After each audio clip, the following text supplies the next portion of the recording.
مائرہ صاحبہ بہت شکریہ آپ کے قیمتی وقت کا. سب سے پہلے تو کمنٹ کیجئے گا کس طرح سے دیکھتے ہیں آپ اس بڑی وکٹری کو؟ دیکھیں جی، یہ ایک بہت بڑی وکٹری ہے، نہ صرف ڈونلڈ ٹرمپ کی بلکہ ریپبلکنس کی اور امریکنس کی، لیکن ایک طرح سے ان تمام لوگوں کی جو اس وقت بین الاقوامی جنگوں سے تنگ ہیں. کیونکہ جو 3 میجر پوائنٹس تھے جو ٹرمپ نے دیے ہیں، ایک تو یہ کہ وہ چاہتے ہیں کہ جو بیرونی جنگیں ہیں جس میں امریکہ ملوث ہے ان کو ختم کیا جائے یا اس کے اندر دباؤ ڈالا جائے کہ وہ کسی طرح اختتام پذیر ہوں. دوسری طرف وہ امریکہ کے اندر جو اقتصادی چیلنجز ہیں ان کے لیے وہ باضابطہ طور کے اوپر نہ صرف ان کو ایڈریس کرنا چاہتے ہیں، لیکن ان کا فوکس بھی ہے کہ تجارت اور اندرونی فوکس سے وہ امریکہ کو دوبارہ اس مقام پہ لے کے جانا چاہتے ہیں جو سمجھتے ہیں کہ ڈیموکریٹس کی ان بیجا پالیسیز کی وجہ سے جو ہے ان کو نقصان ہوا ہے، نہ صرف امریکہ کو بلکہ انٹرنیشنل اسٹرکچر کو بھی اور سسٹم کو بھی. تو یہ ایک لحاظ سے آپ کہہ سکتے ہیں کہ یہ ان تمام پالیسیز کی عکاسی اور ان تمام پالیسیز کی ریجیکشن ہے جس کی بنیاد پہ بین الاقوامی جنگیں شروع بھی ہوئی ہیں اور ان کی اقتصادی چیلنجز جو ان جنگوں سے ابھرے ہیں. بالکل صحیح. ماریہ سلطان صاحبہ، جس طرح سے آپ نے چیلنجز کی بات کی ہے تو یہ بتائیے گا کہ اب صدر بننے کے بعد ڈونلڈ ٹرمپ کو کن بڑے چیلنجز کا سامنا ہوگا؟ دیکھیں، ان کو 4 بڑے چیلنجز کا سامنا ہے. ایک تو وہ چاہتے ہیں کہ امریکہ کی جو اس وقت جنگی مدد ہے یوکرین کی جنگ میں جو تقریباً $80 بلین سے زائد ہے وہ ختم ہو. جو اسرائیل کی تقریباً $22 بلین ہے وہ اس کو ریویو کریں اور کسی طرح اس جنگ کو ختم کریں، یا نہ ختم نہیں کر سکتے ہیں تو کم از کم اس کی اوپر ایک واضح دباؤ ڈالیں کہ وہ اختتام پذیر ہو. اس کا یہ سب سے بڑا چیلنج ہے. دوسرا چیلنج یہ ہے کہ امریکہ کے اندر جو اکانومی ہے جو فیل کر رہی ہے اس کو کسی طرح واپس ریوائیو کرے، اور اس کو ریوائیو کرنے کے لیے ایک تو وہ امیگریشن پالیسی کو ریوائز کریں گے، یعنی کہ وہ تمام امیگرینٹس جو اس وقت امریکہ کے ہوٹلوں میں رہ رہے ہیں اس پہ نظر ثانی کریں. پھر امریکہ کا جو فیلنگ ہیلتھ سسٹم ہے اس کے اوپر دیکھیں، جو امریکہ کے اندر انفراسٹرکچر کے چیلنجز ہیں ان کو دیکھیں. تو ان تمام چیلنجز کو دیکھنے کے لیے نہ صرف وہ انٹرنلی امریکہ پہ فوکس کریں گے، لیکن اس کے ساتھ ساتھ 2 طرفہ جو تجارت ہے اس کو بھی دار و مدار بنائیں گے اپنی اس نئی انیشیٹو کی اور اس ری ویمپنگ آف امریکہ کی پالیسی کے اوپر. چیلنج یہی رہے گا کہ ظاہر ہے کہ یہ تمام چیزوں کا مطلب ہے کہ جو ملٹی نیشنل کارپوریشنز جو ڈیموکریٹس کے ساتھ کام کر رہی تھی اور جو US اسٹیبلشمنٹ پیسے لے رہی تھی ان تمام جنگوں کے، ان سب کو شاید ریویو کرنا، اسٹرکچرز کو ری بیلنس کرنا پڑے.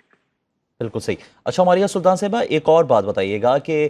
جس طرح سے ریپبلکن پارٹی کی اوورال کیمپین پالیسی بہت اچھی تھی، وقت کے مطابق انہوں نے سب کو ٹارگٹ کیا، سب کو انگیج کیا، تمام ایشوز کو ہائی لائٹ بھی کرتے رہے اور زیادہ سے زیادہ ایریاز میں جا کے انہوں نے اپنا جو بیانیہ ہے اس کو پھیلانے کی کوشش بھی کی. لیکن دوسری جانب ڈیموکریٹک پارٹی کی اگر بات کریں تو کس ناکامی کی وجہ سے ان کو آج اس شکست کا سامنا کرنا پڑا؟ پہلی بات تو یہ ہے کہ ڈیموکریسی یا جمہوریت آخر میں عوامی رابطے کی بنیاد پر ہوتی ہے. اگر لیڈران عوامی رابطے نہیں رکھتے یا عوام تک نہیں رسائی رکھتے تو یہ ممکن نہیں ہے کہ وہ الیکشن کے اندر کامیاب ہوں. یہ پہلا اصول ہے جو میرے خیال سے اس الیکشن رن میں نظر آیا ہے. ڈیموکریٹس نے الیکٹرانک کمپین پہ بہت زور دیا، انہوں نے پروجیکشنز پہ بہت زور دیا، لیکن جو ان کے کینڈیڈیٹس تھے وہ اتنے انوالو نہیں تھے کمیونٹی ایشوز میں، اتنی چیزوں کے اوپر کہ جہاں وہ ایک واضح حکمت عملی اختیار کرتے. دوسرا یہ کہ وہ ایک کمزور حکومت تھی، کیونکہ انہوں نے جیسے امریکہ کی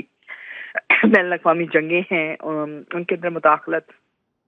اور اس کے ساتھ ساتھ جو باقی تمام پالیسیز ہیں ان کو بیلنس نہیں کیا. تیسرا جو ایشو ہے ظاہر ہے اس میں انہوں نے کوئی ویژن نہیں دیا کہ ایک الٹرنیٹیو اقتصادی ویژن کیا تھا جس سے لوگوں کے حالات بہتر ہوں، وہ نہیں ہوئے. اور چوتھی بڑی بات یہ کہ ان کا ہیلتھ کیئر سسٹم ہو گیا یا ان کی امیگریشن پالیسی جو ہوگی وہ کچھ گروپس کو ٹارگٹ کر رہی تھی، یعنی لیکن وہ پورے امریکہ کو ٹارگٹ نہیں کر رہی تھی. دیکھیں امیگرینٹ پالیسیز جو تھیں ظاہر ہے امریکہ کے اندر امیگریشن کے ایشو کو ڈیل کر رہی تھی، جہاں انہوں نے کہا کہ جی ہم ان کو ہوٹلز میں رکھیں گے، ان کو کھانا دیں گے، ان کو سارا کچھ کریں گے، لیکن جو عام امریکی ہے اس کے اوپر انہوں نے فوکس نہیں کیا. تو جب بھی آپ سلیکٹ گروپس پہ فوکس کرتے ہیں اپنی الیکشن گروپس یا الیکشن کمپینز کو اور آپ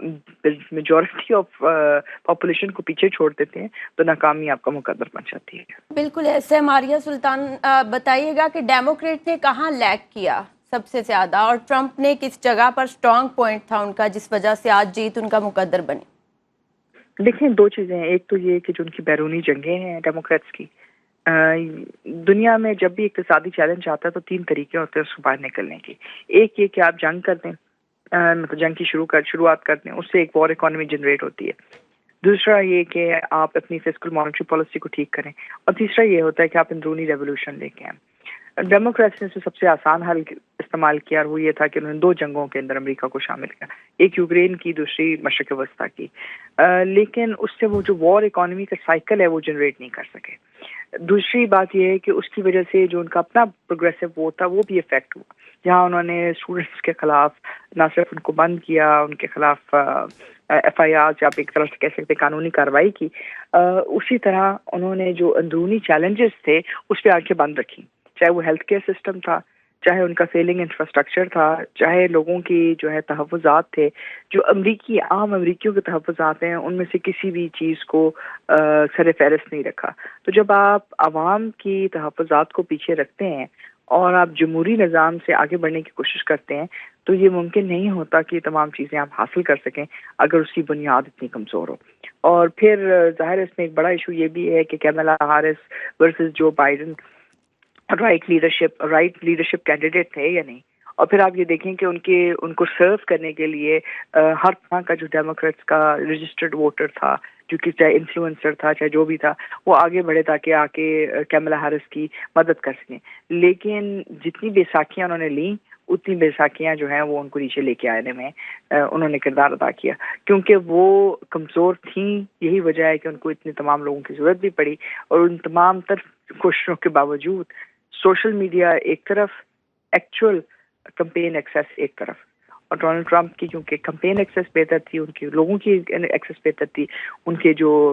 ووٹرز تھے وہ موبلائز تھے، ان کے جو والنٹیئرز تھے وہ موبلائز تھے، تو یہ ریولوشن تو آنی تھی امریکہ کے اندر انٹرنلی، اور جو ڈونلڈ ٹرمپ کی صورت میں آئی ہے اور میجورٹی بہت زیادہ ہے، اس کا مطلب ہے کہ ڈفرینس بھی بہت زیادہ ہے عوام کے تحفظات میں اور پروجیکشنز میں۔ اچھا ماریہ ذوالفقار صاحبہ یہ بھی بتائیے گا کہ ہم جانتے ہیں کہ ڈونلڈ ٹرمپ جو ہیں وہ، جی ماریہ سلطان صاحبہ یہ بتائیے گا کہ ڈونلڈ ٹرمپ جو ہیں وہ 2016 میں انہوں نے ہیلری کو شکست دی اور اس مرتبہ انہوں نے کیملا ہیرس کو شکست دی، تو دونوں خواتین کو شکست دینے والے یہ صدر بنے ہوئے ہیں، تو آپ کو کیا لگتا ہے کہ امیدوار کے چناؤ میں